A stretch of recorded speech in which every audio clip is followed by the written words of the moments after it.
tanpa ada hal yang ada di dalam hati. Jangan sampai kita subhanallah, subhanallah, maha suci Allah, dalam hati maha suci harta, maha suci tahta, maha suci yang lain.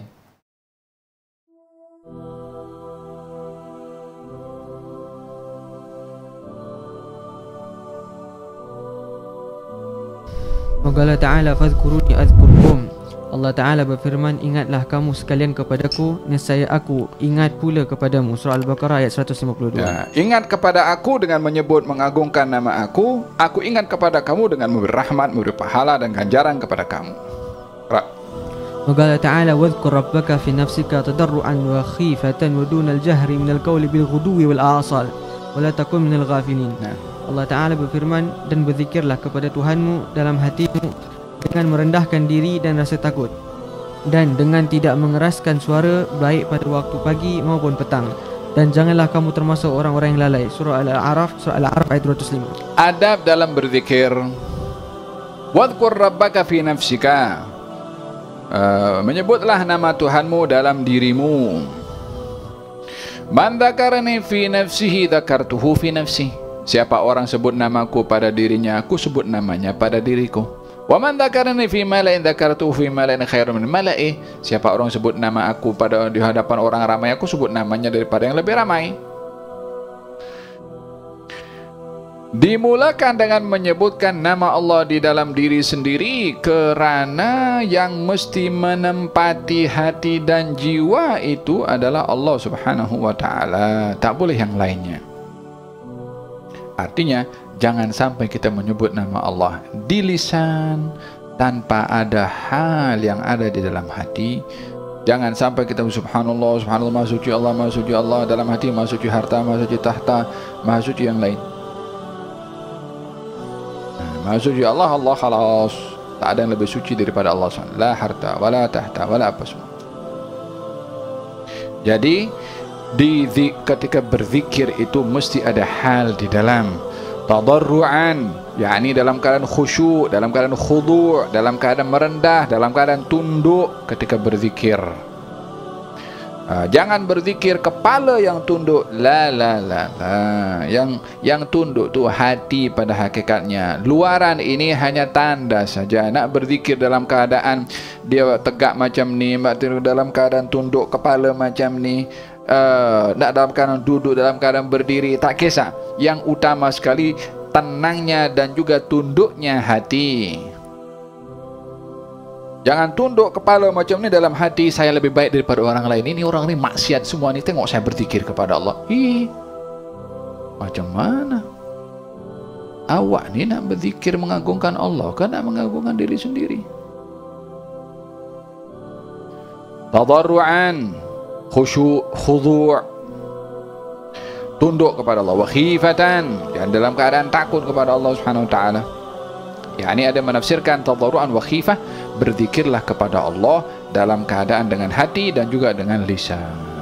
Zikir ini ada dua keadaan, zikir dengan hati, zikir dengan lisan. Inti pada zikir ada dalam hati, namun lisan ini menjadi wasilah untuk membantu hati khusyuk dalam berzikir. Yang kedua, lisan ini adalah organ yang kalau digunakan untuk berzikir, maka kita menggunakan nikmat organ yang diberikan oleh Allah pada lisan di tempat yang baik, yaitu dengan berzikir. Orang baca Quran hafal, Yasinul Quranil Hakim innaka laminal mursalin.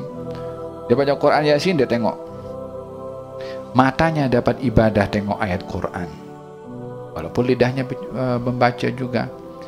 Orang baca Quran dengan hafazan tanpa melihat, yang dapat pahala, yang organ yang digunakan hanya lisan saja. Tapi kalau dia tengok, dia pegang dengan penuh ta'zim, dia beradab, pahalanya lebih. Ya kan? Karena menggunakan pada anggota badan, bukan hanya pada satu saja, tetapi yang lain juga. Melainkan kalau dia dalam keadaan exam masuk kelas, hafazan surat Yasin, dia pegang Quran.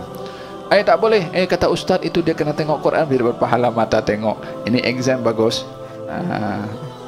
Tak boleh nak tengok Quran dalam exam.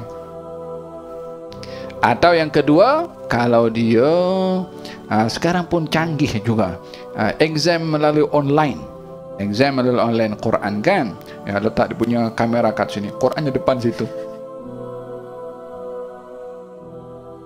dia baca lancar. Oh, cikgu pun baguslah ini, dekat rumah dia banyak menghafal, tak tahu kalau dia letakkan Quran di hadapan. Kadang-kadang cikgunya tahu juga, nak buat macam mana, dah melalui online. Akhir zaman. Atau yang dia ingin menguji hafazan, kalau dia hafal kemudian dia ingin menguji hafazannya supaya dia lekat hafazan itu, khususnya para hufal, orang-orang yang hafal Quran. Memang kena baca tanpa tengok. Apa tujuannya? Untuk mengulang kaji dan menguatkan hafazan. Wa dunal jahri minal qaul, yakni apa itu dunal jahri, tidak kuat, tidak, yakni berzikirnya secara perlahan-lahan. Di sini bukan bermakna larangan untuk berzikir dengan keras, disebabkan oleh karena hadis yang saya sebutkan tadi, barang siapa sebut nama Allah dalam dirinya, aku sebut namanya pada diriku. Yang menyebut nama Allah di hadapan orang ramai, maknanya keraslah, aku sebut namanya di hadapan yang lebih ramai. Abdullah bin Abbas mengatakan, kami ini tahu kalau Nabi ini selesai daripada salat daripada suara Nabi bertakbir. Maknanya suara takbirnya Nabi didengar sampai ke luar, jadi sampai ke belakang. Artinya berzikir dengan suara yang keras.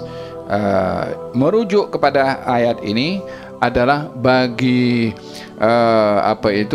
antara solat yang dibaca perlahan-lahan, duhur dan asar, dan solat yang dibaca dengan keras supaya makmum boleh dengar pada maghrib, isya dan juga subuh.